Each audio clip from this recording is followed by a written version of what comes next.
زي كذا. طلعوا كل حرتكم فيها عشان يصير الجبن كريمي. وناخذ قطعة من الباف باستري ونحط فيها من الجبن زي كذا، وبعد كذا نلفها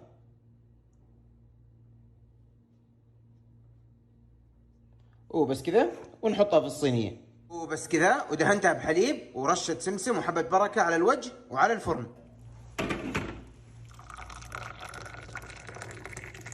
وبس كذا وبالعافية.